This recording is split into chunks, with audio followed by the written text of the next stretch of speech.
Hello, my name is Carter Burke. I'm a sophomore here at the University of Michigan, and I decided to do my Unit 2 film review on the film Moneyball. Moneyball is a film I really enjoyed growing up as a kid, saw it a few times, and I'm honestly happy to watch it again. It's a joy for me to do my project on this. It's a film that depicts the 2002 Oakland Athletics. They had to deal with salary issues because, obviously they're a small market team compared to most other teams in MLB, and they lost tons of key players like um, Johnny Damon, Jason Giambi, and guys like that. And the general manager Billy Beane, who was portrayed by Brad Pitt in this movie, had to try to create a World Series caliber roster with limited funds. Across the way, he met Peter Brand, who became a special assistant. Basically his assistant GM, and he was portrayed by Jonah Hill. And together they crunched a lot of numbers and focused on the main stat of on-base percentage, aka OBP, and using those statistics, they created a playoff caliber roster. For this assignment, we were tasked using 5 unique concepts from our Unit 2 external context in our class to create a film review. And the 5 unique concepts I chose were hegemonic masculinity, naming, stacking, media framing, and intersectionality. So the first concept I chose, hegemonic masculinity, is defined in our class as with the common sense of what it is to be a man. And in our class, we read an article written by Nick Trujillo, and he outlined 5 features of hegemonic masculinity, which are control and physical force, occupational achievement, familial patriarchy, frontiermanship, and heterosexuality. And I feel like the heterosexuality feature was really shown in this film. It was around the 9th minute or so. Yeah, the 9th minute. There was a group of scouts at a table discussing and analyzing players that they were looking at.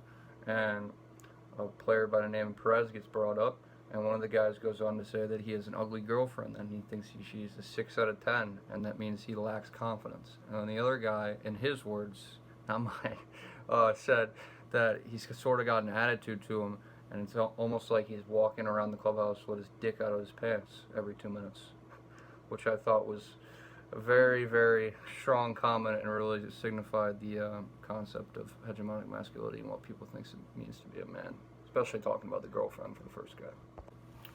The second unique concept I chose was the concept of naming, which in our class is basically described as what really teams are named, and some teams are named the Lady Tigerettes, and the male teams are named the Tigers and stuff like that, and really the gender focus of it. And this whole film, especially watching this film as a sport discourse / communication expert, as we were supposed to do, it really made me think, the whole film is obviously based around the Oakland Athletics. Looking from the way that we're tasked to, who in the world, what other ladies sports team would ever be named the Athletics? And it really stuck out to me that the Athletics are just a pure example of what naming really is, and then that there's a major gender gap when it comes to naming things, and they're really, the more the males get, the more athlete glory of being the athletes and stuff like that. So athletics, in my opinion, from watching this film, really shows the origin of the term and concept of naming. The third unique concept I chose was the concept of stacking. Stacking is described in our class as how coaches and scouts steer certain bodies to certain positions. And I feel like I saw a lot of different examples in this film. And one of them was when, around the 2 hour and 3 minute mark, Peter and Billy Beane were talking to each other and looking at this one player, and his name was Jeremy Brown. He was a 240-pound white guy, and of course he was a catcher. And as we talked about in class, one of the positions that stacking applies to is catcher, and a lot of the catchers around baseball are whites and white males. And then another one I saw is that for relief pitchers, the one they traded for in the film, his name was Ricardo. He only spoke Spanish, and he was obviously Latin American. And then the team that they faced in the ALDS, the Minnesota Twins, their closing pitcher was, of course, by the name of Guadardo, and of course Latin American, which showed me, yeah, I mean, relief pitchers, like the best of all time, as many people know, is Mariano Rivera from the Yankees, and he was obviously Latin American. It really showed me that stacking applies huge, especially in baseball, especially at the catcher position, especially at the relief pitcher position, and I feel like it was really on display in this film. The fourth unique concept I chose was the concept of media framing. And media framing is how media shapes and selects information that the public can view, and it really influences how the public receives and takes information. And I feel like this was really on display around the 1 hour and 27-minute mark of the film, when the announcer on the TV said the A's are currently on a 7-game winning streak, and it's all thanks to Art Howe, the manager, and no one else deserves any credit besides Art Howe. And obviously Peter, the assistant GM to Billy, took offense to that and asked Billy how he felt about it, and Billy's like, I don't care. And then he just went on to the next question.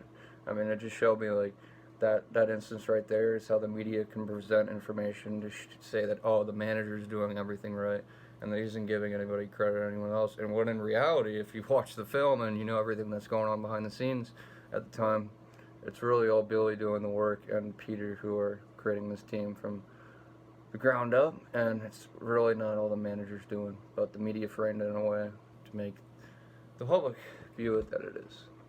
The fifth and final unique concept that I chose was intersectionality. Intersectionality, described in our class, is a social theory that we all fit into unique identity variables, and that these identity variables work into certain groups. And I think the main character that I feel like fits into this description that you can take a lot away from is Peter, who's obviously portrayed as Jonah Hill. He's the assistant GM.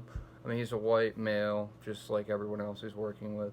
But the one thing that he is different in is that he comes from a class and a background that doesn't really have much baseball behind it, while that everyone else does there, and yet he still fits into this group and works with them, which I found pretty interesting, and shows me that because of the description of intersectionality, despite all the differences that they may have, and that they don't come from different backgrounds and stuff, they still work together and have enough similarities as a group to fight that common goal. And even with Peter having that disadvantage, he's still probably the most intelligent guy in the room because of his background with numbers and stuff like that, even though he might not have the baseball background like everyone else there, which I felt was pretty much on display throughout the film and really showed the concept of intersectionality.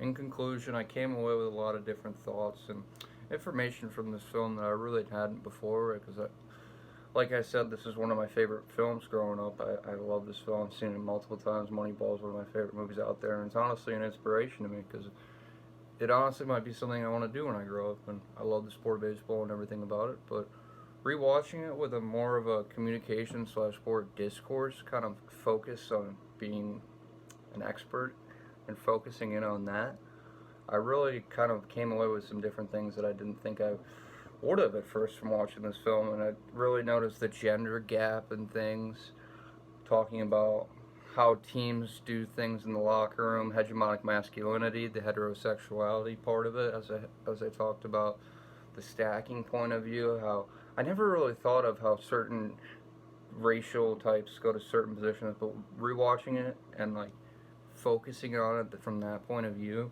I really got to notice and see that, oh yeah, relief pitchers are mostly Latino, which is just kind of just the way it is. It's just crazy to me. I wouldn't really have known that or thought of that. I mean, I guess I'd known, but I wouldn't have thought about it in that much detail without this class, so I thought that was pretty interesting, and I really enjoyed doing my project on a film that I enjoy this much, and hope you enjoyed.